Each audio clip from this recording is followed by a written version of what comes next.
tolay réew mi si nu mu gën a yaatoo exactement suñu ay ponk tey li si nar a gën a fës entre autres suñu ay point bokk na lu daal di jëm si li nga xam ne que moo di la décision du juge bi nga xam ne itam moo daal di wàcc jëm si les manifestants de Farba Ngom booba tey nag mi ngi daal di souté exactement ay polémique allant dans ce sens les acteurs de la justice si parti li nga xam ne que moo di Pastef nañu si daal di addu daal di jëmale des na ko daal di faram-fàccee si nu mu gën a yaatu daal di kii itam si li nga xam ne que moo di les députés de Pastef foofu si daanu ko pencum ndaw réew mi suite ak rapport bi nga xam ni itam jóge na si la cour des comptes ñoom itam pare nañ pour daal di def lépp li nga xam itam war na si daal di war a mën a leeral lépp li nga xam ni itam jëm na foofu si diwaanu assemblée nationale le président Bassirou Diomaye Diakhar Faye sàkku na si ki nga xam ne que moo di le premier ministre Ousmane Sonko ak aussi Cheikh Diba ba si ministre bi nekk wàllug économie ñu daal di gaaw recommandé def exactement les recommandations yi nga xam ni itam moom la cour des comptes daal di biral si wàllu wu ni mel jëm si mbir mi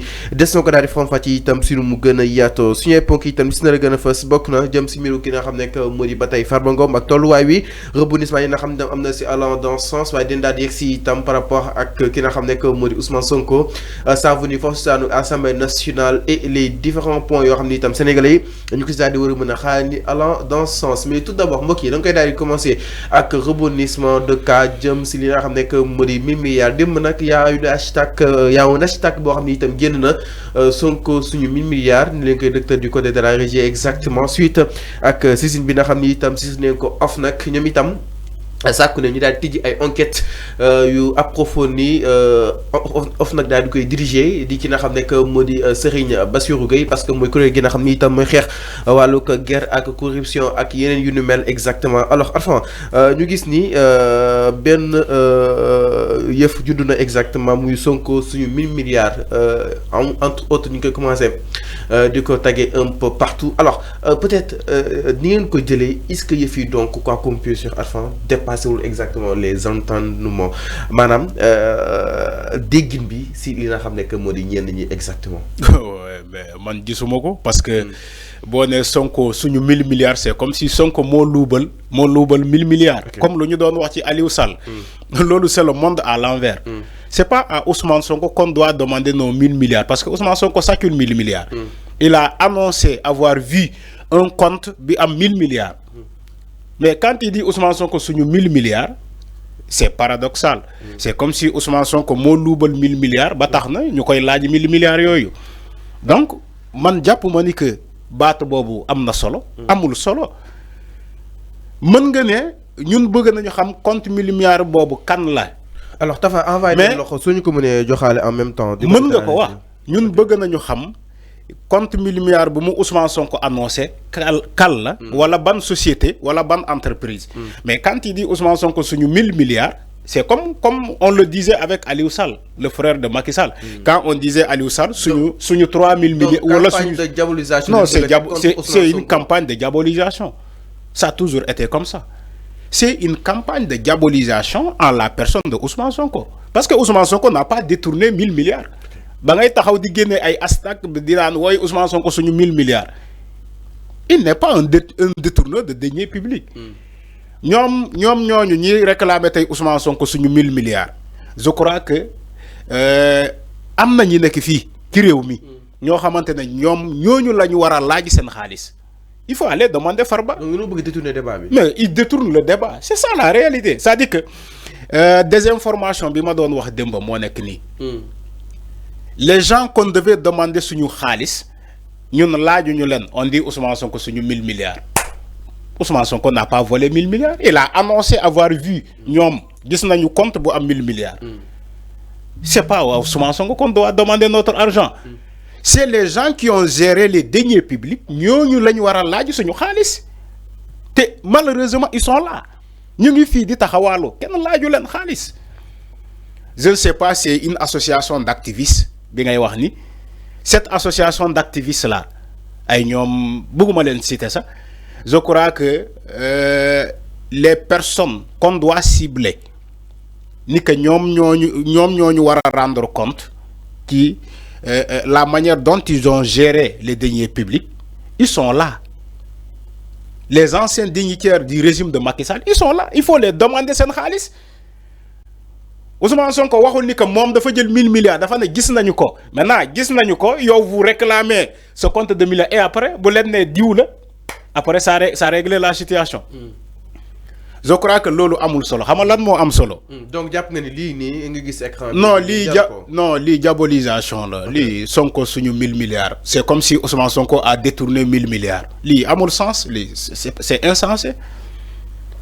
Mais attends, ça n'a même pas de sens. Non, Ousmane Sonko moo ko détourné. Non, quand il dit Ousmane Sonko suñu 1000 milliards. C'est constitué comme un lanceur d'alerte.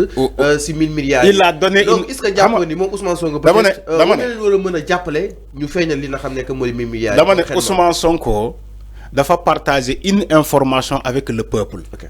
Il a partagé une information avec le peuple. Il s'est constitué comme un lanceur d'alerte. Mais il l'a dit. Su bëggoon moom Ousmane Sonko il n'allait pas dire que ñun gis nañu benn compte bu am 1000 milliards. Dina doon nëbb information bi au peuple. Mënoon na nëbb information boobu au peuple mais defu ko. Il a décidé de partager cette information avec le peuple. Ni que ñoom bu ñu ñëwee. Gis nañu benn compte bu am 1000 milliards mais benn compte bu am 1000 milliards il n'est pas dit que compte benn personnage physique mën na nekk personnalité morale comme entreprise comme société comme leneen mais Ousmane Sonko dafa ne gis nañu benn compte bu am 1000 milliards c'est comme si ñoom ñii di waa Ousmane Sonko suñu 1000 milliards loolu moo leen gën a intéressé ci toute la reddition des comptes. Lolu mo leen gëna intéressé ci toute la reddition des comptes ñom lolu compte bobu kessé lañuy laaj waxuñu compte bi kessé mais le reste de la reddition des comptes ñom ils s'en fout pourtant reddition des comptes bi bu mu tambalé ak tay dafa yag bo gissé le dossier de Farba mu def tollier parce que Farba député la il faut que ñu simi mbalanal kirayam té aussi il est politicien ma ñew mota mu def bruit mais le pôle financier judiciaire ba mu commencé reddition des comptes bi dafa yag. Alors mais attends si lolu exactement si lolu ñu bari japp ni les opposants d'Ousmane Sonko moy les activistes exactement activistes yoy dem ñoo doon am nak mom lan mo justifier revirement bu ñu mel nga japp ni. Ouais mais quand il me dit que activistes yoy ñoo doon ànd ak mom mais est-ce que en réalité campagne ñom ñëpp ko campagne. D'accord ñom Ardo ñom Karim. D'accord mën nga ko wax mën nga ko wax mais activiste bii def liggéeyam correctement de waroo jeng activiste buy def liggéeyam correctement comme un lanceur d'alerte comme quelqu'un qui alerte sur les faits bu fekkee nguur gi mu ngi déborder ni mu alerter de tout bord il lance des alertes de tout bord mooy maanaam farul fenn man activiste boobu laay wax bu fekkee ñoom ci seen liggéey boobu la ñu nekk. Dans ce cas, ils auraient même porté plainte sur le contenu du rapport de la Cour des comptes. Mais c'est ce qui est malheureux. Mais attends, c'est ce qui est malheureux. Pourquoi ils n'ont pas porté plainte sur le contenu du rapport de la Cour des comptes? Ces activistes-là, ils ont Ousmane Sonko sur 1000 milliards. Mais pourquoi? Il a été saisi sur ça exactement. Est-ce que menacé d'ara? Parce qu'aussi, en ce qui concerne enquête, mon menacé Sobou. Manela, c'est insensé d'aller saisir l'OFNAC pour un compte de 1000 milliards. C'est insensé, à mon sens. Activistes, ça xamuñu sen rôle, xamuñu sen droit. Est-ce que li du ray un compte ma ñew may ma rek fallu may ma rek man waxantuma man damay wax te bañuma ko may saga parce que li may wax ni dam ko maîtriser xamna ko Ousmane Sonko bu ne gis nañu ben compte bu am 1000 milliards comment tu vas aller saisir l'OFNAC pour OFNAC mo def lan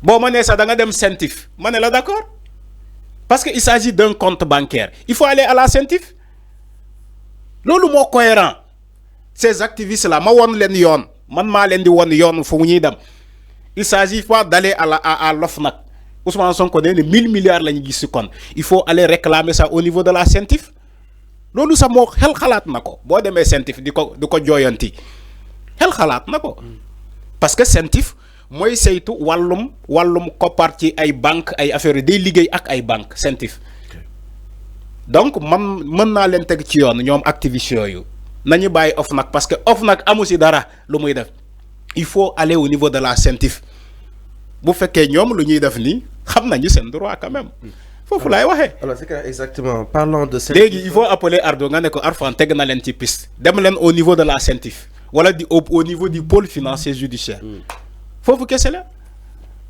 alors mi ngi noonu exactement par rapport ak mbir bu ni mel donc nag OFNAC a été saisi ñoom itam tijji benn li nga xam ne moo di hashtag réclamer Ousmane Sonko leur 1000 milliards jàpp na ni itam même su ko jëru sax Ousmane Sonko mën na leen guider teg leen si li nga xam ne moo di chemin bi à ce que pour ñu xam ana kan moo daal di jël koppar gu ni mel concrètement alors Ndiaye ñu itam si leneen du côté exactement de la régie ginnaaw wàllu woon